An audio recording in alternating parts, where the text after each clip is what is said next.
All right, we're joined right now by one of the newest members of the San Diego Padres. Starting pitcher Nick Pivetta is on with Ben and Woods here on 97.3 The Fan. Nick, welcome to the Padres. Welcome to the flagship radio station. It's great to meet you. How you doing? Yeah, I'm doing really well. Just settling in for the first week, but happy to be here. It's nice Arizona spring training weather, so can't complain. Yeah, so you were in Florida before with the Red Sox. What are your main differences other than the excruciatingly long drive times in Florida? How much nicer is it to be here in Arizona? Well, I don't want to start off with a lie. I actually really prefer Florida spring training. Okay, Yeah. You're the only one. No, I know. I like. But I that's like what the you're used sweat. to. Yeah, that's Yeah. what I've been doing since I started my career. This is dry. It's what I like. It's very dry here. It's so dry. Not a lot of birds, not a lot of trees, not a lot of water, but.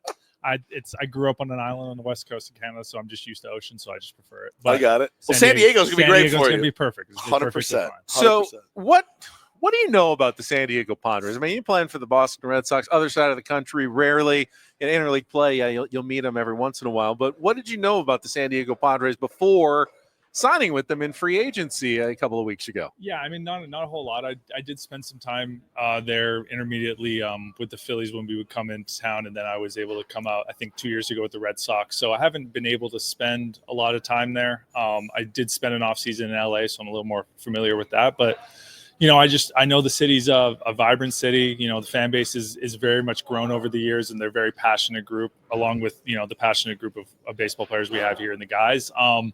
But it's just a city that has the desire to win. It just excites me. And the funny thing is I grew up, spent some time in Connecticut. Got saw the Yankees Red Sox rivalry, which was a really good one. That rivalry is fizzled a little bit. I mean, compared to what it used to be. The one that has been brewing here between the Dodgers and the Padres has been pretty electric, and it reminds me of back in those days when you were pitching with the Red Sox. That kind of feeling when you played the Yankees. What was that like? Yeah, I mean, it's always exciting. Pitching in Yankee Stadium is actually one of my more favorite places to pitch. I think there's a lot of intensity, a lot of excitement. I think it mirrors the same intensity excitement that we have here against the Los Angeles Dodgers. So I thrive in those moments. I look forward to those moments, and it's just what baseball is all about. We've heard that about you. I mean, that was we've talked to a couple people that covered you in Boston as well, and said, man, the guy is start day for Nick Pivetta. What is that like? Walk us through a start day for you. I mean, day before a little different, day after certainly a little different, but day of start, what is that like for you?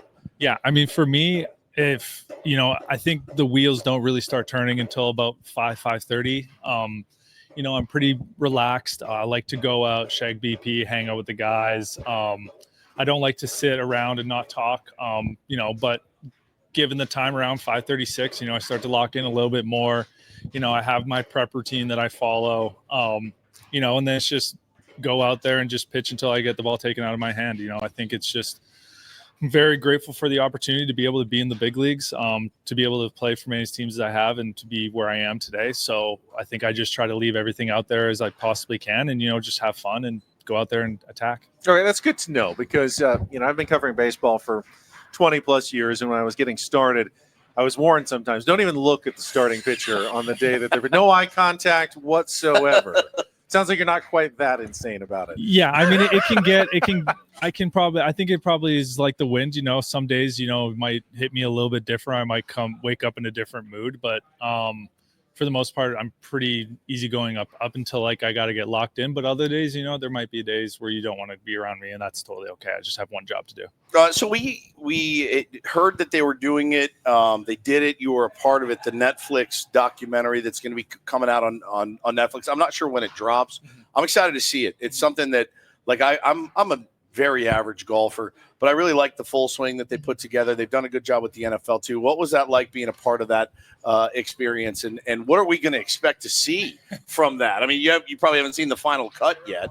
Yeah. But what's it going to look like? I don't know how much you're going to see of me. I kind of really, I was the union rep for the team over there. And so I was very engaged with kind of just communicating back and forth with the team.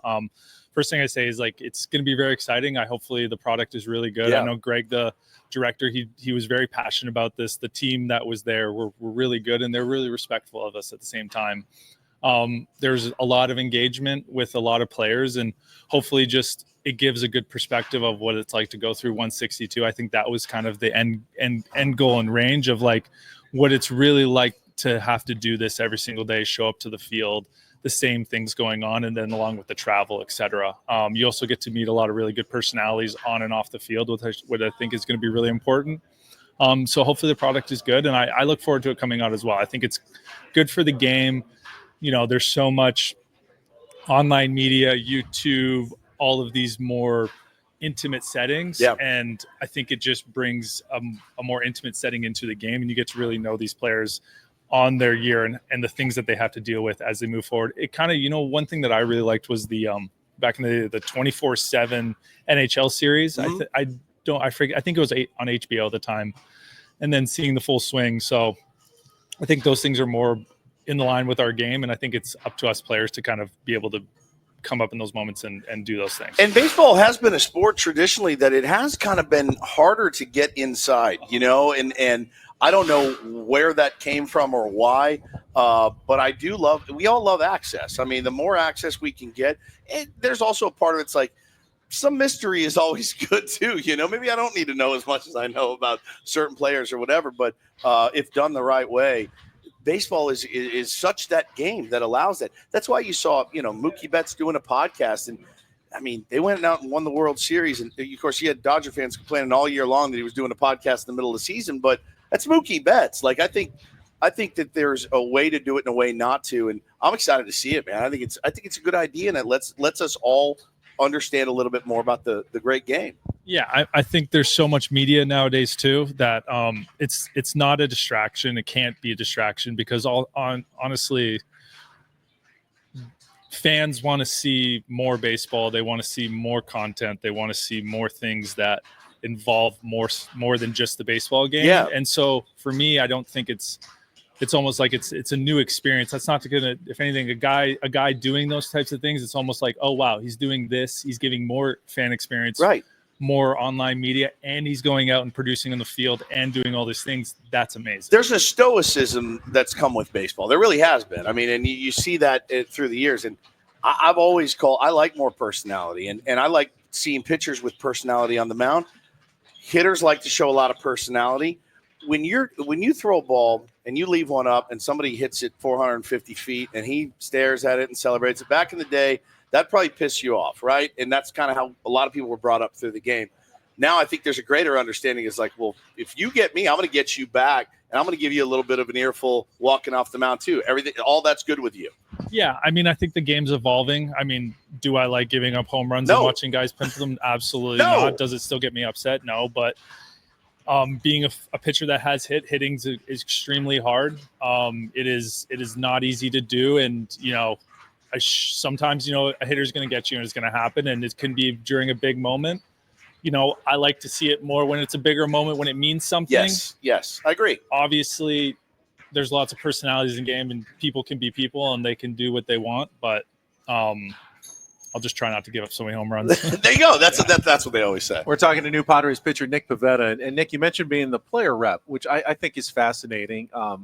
Obviously, there's always going to be some differences of opinion, players and owners, things to bargain over. I think the fans are also an important part of the game as well. From your perspective, what are the biggest issues in baseball that you want to see addressed, you know, as we come up, unfortunately, on another probably CBA, talks in a couple of years? Yeah, as a good CBA rep or a player rep, I'm not going to go into exactly what we're kind of looking for right now. I know that we're working through those types of plans. We're kind of divulging what we kind of want to make our main priorities. I don't think I can give you a straightforward answer on that right now. But it is being talked about. We're still some time out, so I think there's still some conversations that we're figuring out and kind of coming up with a decent game plan to kind of attack these main issues that we're seeing. But also at the same time, I think we want to work with the league and work with them and make sure that we're exchanging proposals as often as possible so that we can get this done and we don't have another work stoppage or